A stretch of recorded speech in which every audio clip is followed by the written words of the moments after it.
नमस्कार मित्रों, सभी लोगों को प्रणाम। बेला आज आगे की कथा को हम वो करते हैं, आगे को पढ़ते हुए आपको बताते हैं कि कैसे शिव जी तो सप्तऋषियों से बोलते हैं कि पार्वती जी की परीक्षा लो। तो आगे क्या होता है इसको चौपाइयों के साथ सुन करके हम भी पढ़ते हैं, आप भी आनंद लीजिए। अजहु मानहु कहा हमारा, हम तुम कहूँ वरुणीक विचारा। अति सुंदर सुचि सुखद सुशीला, गावहीं वेद जासु जस लीला। दूषण रहित सकल गुण राशि, श्रीपतिपुर बैकुंठ निवासी। अस वरु तुम्हि मिला उब आनी, सुनत विहसि कह वचन भवानी। सत्य कहे हूँ गिरिवर तनु एहा, हट न छूट छूटे वरु देहा। कनकौ पुनि पसान तय होई, चारे हु सहसु न परिहर सोई। नारद वचन न मैं परिहरहूँ, वसहूँ भवनु उजरऊ नहीं डरऊँ। गुर के वचन प्रतीति न जेहि, सपने हूँ सुगम न सुख हृदि देहि। महादेव अवगुण भवना, विष्णु सकल गुण धाम। जेहि कर मनुरम जाहि सना, तेहि सन काम।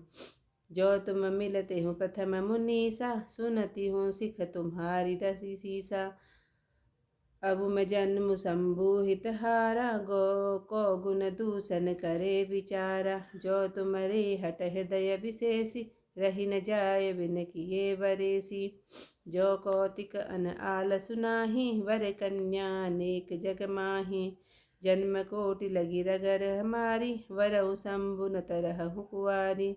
तजौ न नारद कर उपदेशु, आपु कहहि सत बार महेशु। मैं पापरऊ कहहि जगदम्बा, तुम ग्रह गहवनहु भयउ विलंबा। देखि प्रेम बोले मुनि ज्ञानी, जय जय जय जगदम्बिके भवानी। तुम माया भगवान शिवा, सकल जगत पितु मातु। नाई चरण सिर मुनि चले, पुनि पुनि हर सत कातु। जाय मुनि ने हिमवंतु पठाए, करि विनती गिर जहि गृह लाए। बहुरी सप्त ऋषि शिव पहि जाई, कथा उमा के सकल सुनाई। भये मगन शिव सुनत सनेहा, हरसि सप्त ऋषि गवने गेहा। मनु थिर करि सब तब शंभु सुजाना, लगे करन रघुनायक ध्याना। तारकु असुर भयउ तेहि काला, भुज प्रताप बल तेज विशाला। तेहि सब लोक लोकपति जीते, भये देव सुख संपति रीते। अजर अमर सो जीति न जाई, हारे सुर करि विविध लड़ाई। तब विरंचि सन जाय पुकारे, देखे विधि सब देव दुखारे।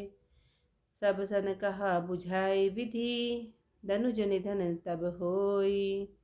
शंभु शुक्र शंभुत सुता, एहि जीतै रत्न सोई। मोर कहा सुनि करहु उपाई, हो इहि ईश्वर करहि सहाई।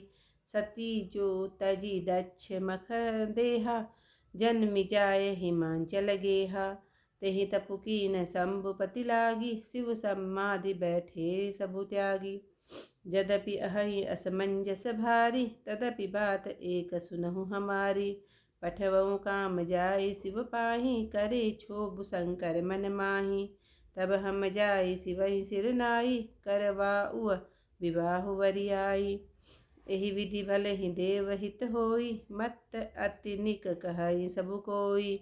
स्तुति सुरन कीन्हि अति हेतु, प्रकटेउ विषम पान जस केतु। सुरन कही निज विपति सब, सुनि मन कीन विचार। शंभु विरोधन कुशल मोहि, विहसि कहूँ असमार। सियावर रामचंद्र पद जय शरणम, शंकर हरि ओम जय जय सिया राम। मंगल भवन अमंगल हारी, उमा सहित जहि जपत मुरारी। तब तुलसीदास जी बताते हैं कि अब शिव जी सुखसस होते हैं, कुछ सोच नहीं रहे हैं और भीख मांग कर खाते हैं। ऐसे एकांकी स्वभाव वाले के घर क्या कभी स्त्रियाँ निभी हैं? पार्वती जी को भड़काते हुए कहते हैं सब सप्तऋषि। अब भी हमारा कहना मानो, हमने तुम्हारे लिए अच्छा वर विचारा है। बहुत सुंदर पवित्र सुखदायक और सुशील है। जिसकी लीला का यश वेद भी गाते हैं। सब दोषों से रहित, सब गुणों के समूह श्रीपति भगवान जो वैकुंठपुर के रहने वाले हैं, ऐसा वर लाकर तुम्हें दिला देंगे। यह सुनकर पार्वती जी हंसकर यह वचन बोली, आपने सत्य ही कहा कि यह देह पर्वत से ऊपर है, इसका हट नहीं छूटेगा, चाहे देह छूट जाए। सोना भी तो पत्थर से प्रकट होता है, वह तपाने से भी अपना स्वभाव नहीं छोड़ता। नारद जी के वचनों को मैं नहीं छोड़ूंगी, चाहे घर बसे अथवा उजड़े, इससे मैं नहीं डरती। गुरु के वचनों पर जिसको विश्वास नहीं होता, उसको सपने में भी सुख की सिद्धि नहीं है।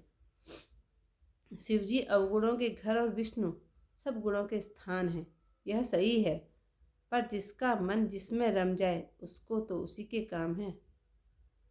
हे मुनीश्वरों, जो आप पहले ही मुझसे मिलते तो सिर पर धारण कर मैं आपकी सीख सुनती। अब तो मैं अपना जन्म शिवजी के लिए हार चुकी हूँ, अब गुण दोष का विचार कौन करे। जो आपके मन में बहुत हट हो, वर ठहराए बिना रहा नहीं जाता, तो जगत में वर कन्या बहुत हैं, ऐसे कौतुकी पुरुष को आलस्य तो नहीं होता। करोड़ों जन्म तक मेरा यही हट है, या तो शिवजी को पति बनाऊंगी, नहीं कुंवारी ही रहूंगी, तो भी नारद जी का उपदेश नहीं छोड़ूंगी, चाहे शिवजी आप ही आकर 100 बार कहें। मैं पैरों में पड़ती हूँ, आप घर जाइए, यहाँ आए हुए बहुत देर हो गई है। ज्ञानी मुनिगण ऐसा प्रेम देखकर बोले, हे जगत की माता भवानी, आपकी जय हो। आप माया हैं और शिवजी भगवान हैं, आप दोनों जगत के माता पिता हैं। यह कहकर मुनि चरणों में मस्तक नवाकर बार बार प्रसन्न होकर चले। जाकर मुनियों ने हिमवंत को भेजा, यह विनती करके पार्वती जी को घर ले आए। फिर सप्त ऋषियों ने शिवजी के पास जाकर पार्वती जी की सब कथा सुनाई। पार्वती जी का प्रेम सुन शिवजी आनंद में मग्न हो गए और सप्त ऋषि प्रसन्न हो अपने स्थान को गए।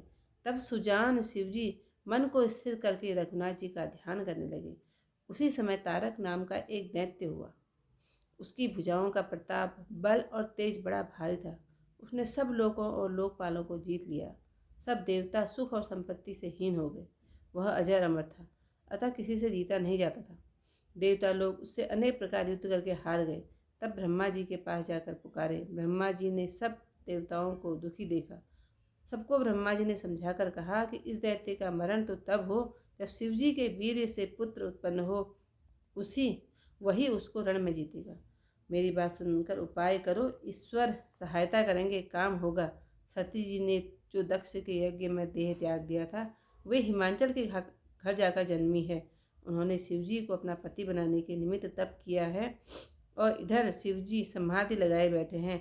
यद्यपि उसमें बड़ी द्विधा है, तो भी हमारी एक बात सुनो। यहाँ से जाकर शिवजी के पास कामदेव को भेजो, वह शिवजी के मन में क्षोभ उत्पन्न करेंगे। तब हम जाकर शिवजी को समझाकर जबरदस्ती विवाह कराएंगे। इस प्रकार भले ही देवताओं का हित हो, यह सम्मति अच्छी है, ऐसा सब कहने लगे। अति प्रेम से देवताओं ने कामदेव की स्तुति की। तब विषम बाणधारी मछली की ध्वजा वाला कामदेव प्रकट हुआ। देवताओं ने कामदेव से अपनी विपत्ति कही।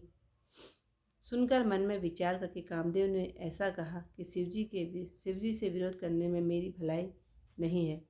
तो आज का अध्याय समाप्त। कल को इससे आगे कथा सुनाएंगे। अब कहानी में तो बड़ा इंटरेस्ट आ रहा है। जिसको अच्छी लगे तो लाइक शेयर कमेंट जरूर कीजिएगा। मुझे तो सुनने में भी अच्छा लग रहा है। कोई सुनाने वाला होता सुनने में भी अच्छा लगता, और मैं पढ़ के सुन रही हूँ और आप लोगों तक अपनी इस रामचरितमानस की तो ही चौपाई पहुँचा रही हूँ। तो मुझे तो आनंद आ रहा है। आप लोगों को कैसा लग रहा है, लाइक ज़रूर बताइएगा। धन्यवाद।